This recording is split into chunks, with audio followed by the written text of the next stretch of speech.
بسم الله الرحمن الرحيم ولولا إذ دخلت جنتك قلت ما شاء الله لا قوة إلا بالله إن ترني أنا أقل منك مالا وولدا صدقت يا رب العالمين.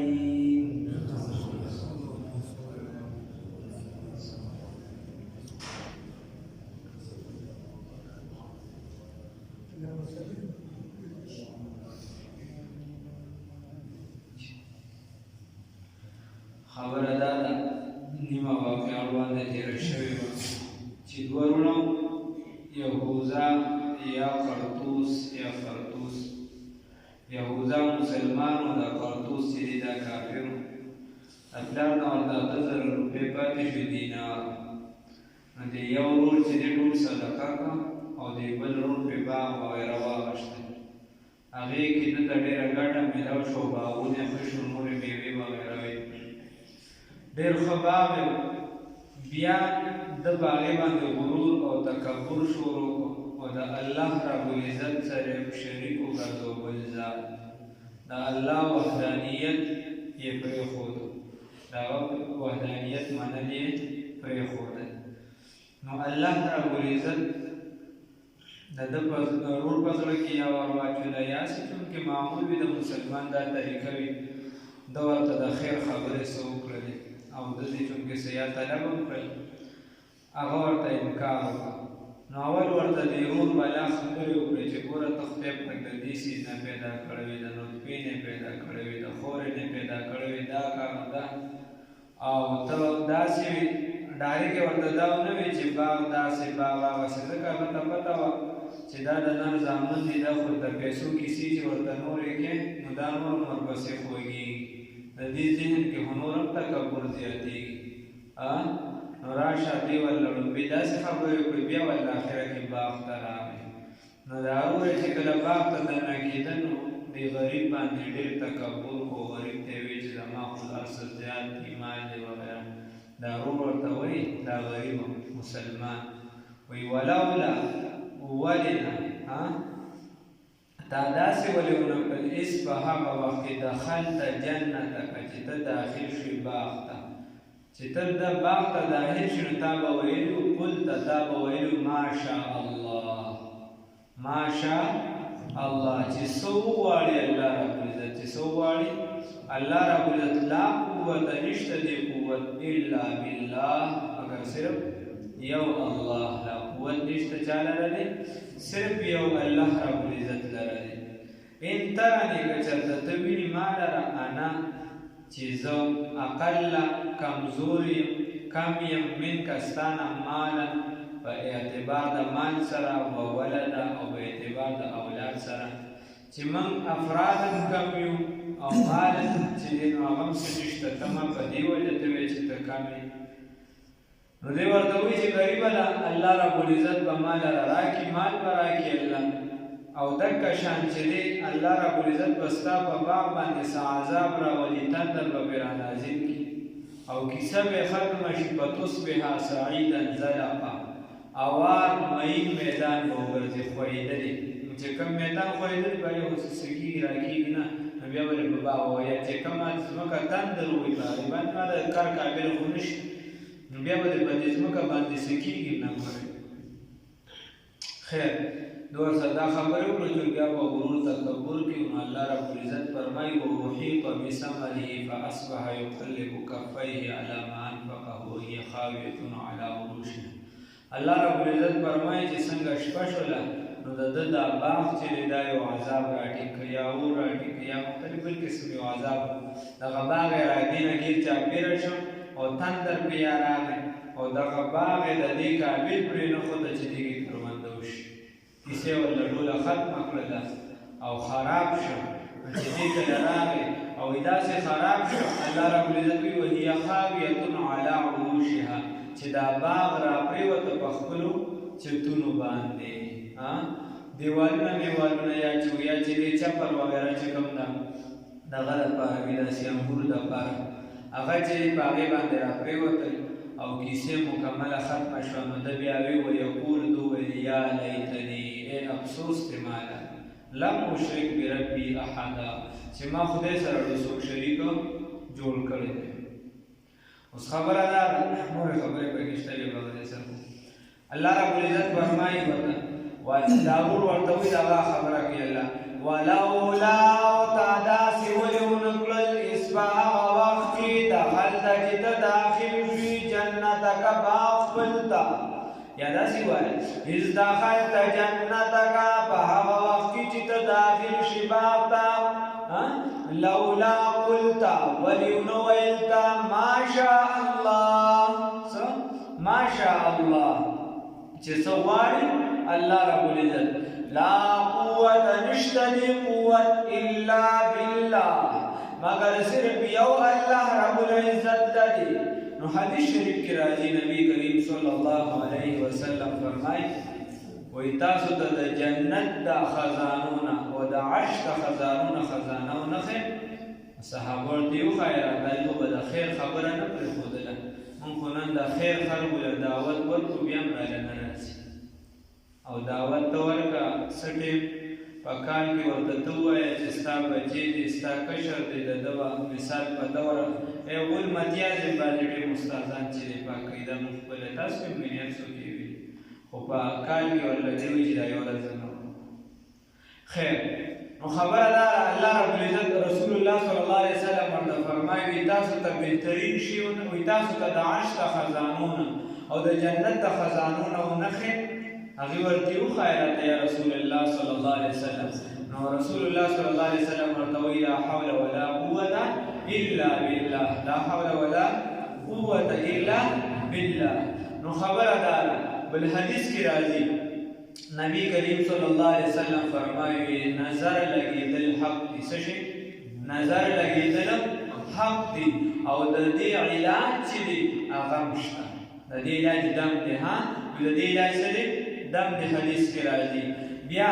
بل حدیث کې داسې راځي چې بعضې بیمارۍ داسې دي چې د هغې د مادي څیزونو علاج نشته د هغې د مادي څیزونو علاج نشته یو په هغې کې وهم دی څه شی دی وهم دی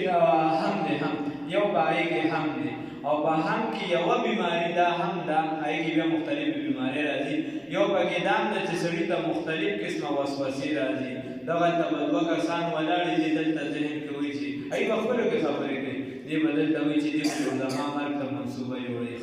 هغلته به دوه کسان لګېږي دې به ډکې وایي چې دې به جوړ ما پسې خبرې کوي هغلته به څوک لګېږي دې وایي چې دې د زما د کپړې ورته جوړ بدي ښکاري نو دا هم دا پکې یوه بیماري پکې دا هم ده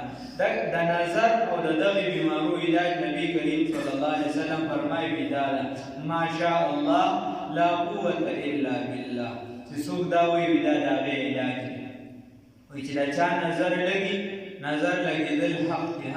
او نظر اصل کې ګورې دا انسان نه د انسان د ذریعه وګرځي ته ډزو کې ته ذریعه شي نور الله رب العزت به ګولۍ کې دا طاقت واچي خلقي طاقت چې هغه انسان سره ټچ شي نو مړ شي ورنه الله رب العزت دغه طاقت ولا دغه ټیم روان نه چې انسان هم لګي مړ نه شي نو خبره دا ده انسان چې یو څیز ورته ښکلې ښکاره شي جامې ورته ښکلې ښکاره شي انسان ورته ښکلې ښکاره شي بوټي ورته ښکلې ښکاره شي نو حدیث شریف کې راځي دې ډایرکټ وایي چې ماشاء الله څه دی وایي ماشاء الله لا قوة الا بالله نو د ده نظر به په هغې باندې نه لګي او بل دکه شان بیا که کوم انسان باندې د نظر اثر وشي په کوم انسان باندې د نظر اثر وشي نو هغه دا کلمې وایي په ځان کې چوپ کوي ماشاء الله لا قوة الا بالله حدیث کې دومره الفاظ راغلي دي ماشاء الله لا قوة الا بالله نو دې سره به چې د ده نه د نظر هغه اثر ختم شي علماء ورته که د چا د سر بیماری وي یا نورې پریشانۍ وي په سر باندې د لاس ږدي او سر پرې دی دا وایي ماشاء الله لا قوة الا بالله الله رب العزت به دغه پریشانۍ یا که د سر څه بیمارۍ وي یا د هم والا بیمارۍ یې لیکلې ده چې دا وسوسې راځي مختلفې یا د ټینشن وي انسان مختلف وختونو کې الله رب العزت به دا بیمارۍ دا ختموي چې کله سر مسله وي یا چې داسې نور مسائل ورته ژوند کې او یا چې دې دغه مختلفې وسوسې راځي نو بیا ماشاء الله لا قوة الا بالله څوک ویل مانځه به سویدا خبرې نشته شه ولولا تاول داسې نه کول تا داسې ولې ونه کړو چې په هغه وخت کې دخلته چې ته داخل شي جنتک جنت ته نو چې کومه کوشش کوي خپل عمل کوي رسول الله صلی الله علیه وسلم خپل صحابه د خپل د عمل د هم ثابت دی ول دا غي انکار نشته خو کوشش کوي خپل د انسان عمل کوي کنه ها دا غونډې زوی څه وګوي کنه اس په هغه وخت کې د حالتا چې تاسو دا چې ته داخل شي جنت کا باغ پنتا قلتن ویل بوتا ماشاء الله چې سو غواړي الله رب العزت لا قوت نشته دی قوت الا بالله ان ترى ارجت ویل مالرا انا ذو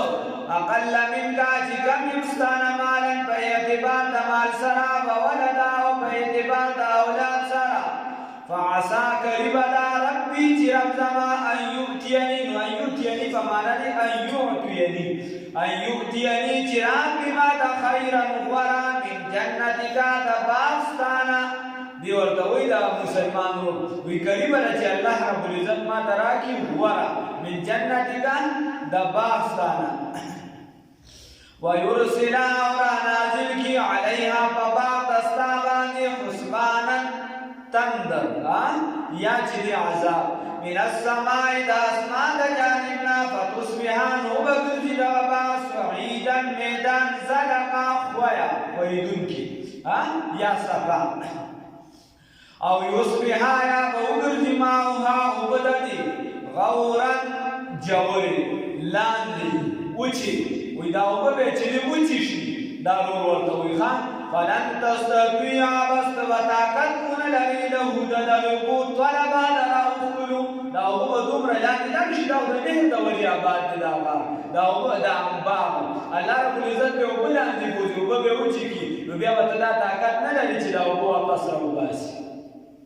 کمزه وګو نه خلک په ویلو کې یو سبل صفای کار نه کیږي ناکام شدا او شعاب او شو الله رب العزت چې وبلاندې کې څوک ته خلکو ورونه کړی بیا به ونه راځي یا کم راځي ووحيط بثمره وصلى رب العزت فرمای ووحيط احاطه وکړه بثمره دغه باغ لرا احاطه وکړه په دغه باغ د میوو باندې فاصبح بس وګرځیدو یقلب فاصبح بس وګرځیدو دغه بندا یقلب کفی چې مګلې خپل سلرا ورغو لرا تلو لرا تلیه داسې مګل په انسان باندې چې کوم ممراشي نو دی بل بیا داسې لګیایي نو الله رب العزت وایي ووحیط بثمره او راګیر کړی شو هغه میوې د دغه باغ لرا فاصبح نو وګرځي دغه بندا یقلب کفی چې مګلې سلرا دی خپل ورغو لرا تلو لرا دای اړو یو بل سره داسې لګول فسبحان علامه په هغه پیسو باندې انفقات چې تنا دنا لګولې بیا په دغه باغ کې وهي خاویه او حال داري چې دغه باغ چې را پریوتیو دیوالونه د دې علا عروشیا په خپل چتو باندې خبره دارا باغ د باغ واسه لار دین خو دین لار وي کیسه واسه لار او خبره دارا چې اوس هم پکې دا پیسې دا کومه پیسې مې چې باندې کړو دا پیسې کیسه هم لار پیسې مې ټول وړه هغه تباہ او برباد شي الله رب العزت فرمایي وهي خاویه او لا باغ پریوتیو علا عروشیا په خپل جبرونو باندې په خپل هغه چوبالونو وغیرہ باندې ويقول هو يد مصدق دې د سړي ایمان ټکانې لراشي ها وي د رحمان بنا په هر در بیا چې دی یو دی ول د مخبل ته دي شاشي سړي دماغ له زړه راځي د اسرائیل علیه السلام ورته ښکارش بیا یې کاته سمش بیا یې موږ نه بیا به کلمو ولا ساده ورواچو چې ولا جوست اخر کې خزه ته ورسو الله دې مونږ موږ سره رواجی کارونه کې نخته و دیر بابا راته نن وی یو کار مې پکې تا ته پرې خو وی ګوره ټول خبره مې ونه کړله خو یو کار مې تا ته پرې خو استاسو په علاقه کې رواجونه ډېر زیات دي وی نو ولا په دې په مونږ رواجونه کې دا وستا کار دا وستا په ترجمه کې مورته به هم شي وهي خاویة وحالانی چې دا راپریوتي و دغه دیوالونه د دې یا د کوټې د دې علی عروشها په هغه چپرو باندې ویقولو وویل یا لیتني ای افسوس دې ما لره لم اشرک چې ما نه شریک کړی بربي د خپل سره احدا هیڅ چا لره چې د الله رب العزت سره مې څوک شریک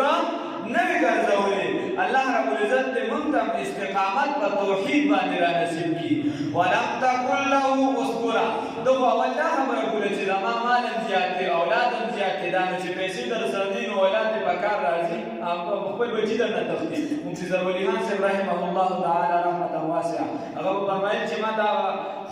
په دې آیات ترجمه کړو تلک الایام نداولها بین الناس مردان کې بیان کړو مولوی دا په مردان کې بیان کړو نو هغه دا خبره کوله چې زه به یو خان پسې چندې راتلم چندې له ورپسې تلم بچو یې ټول په یورپ کې تعلیم حاصلو بیا والله اعلم څه حالات پیدا سره چې بچون د کور وبس وغیره وینن هغه ښځې چې دا هغه زه په کور کې د بناتو په مدرسه کې ساتم او خاوند چې دی هغه په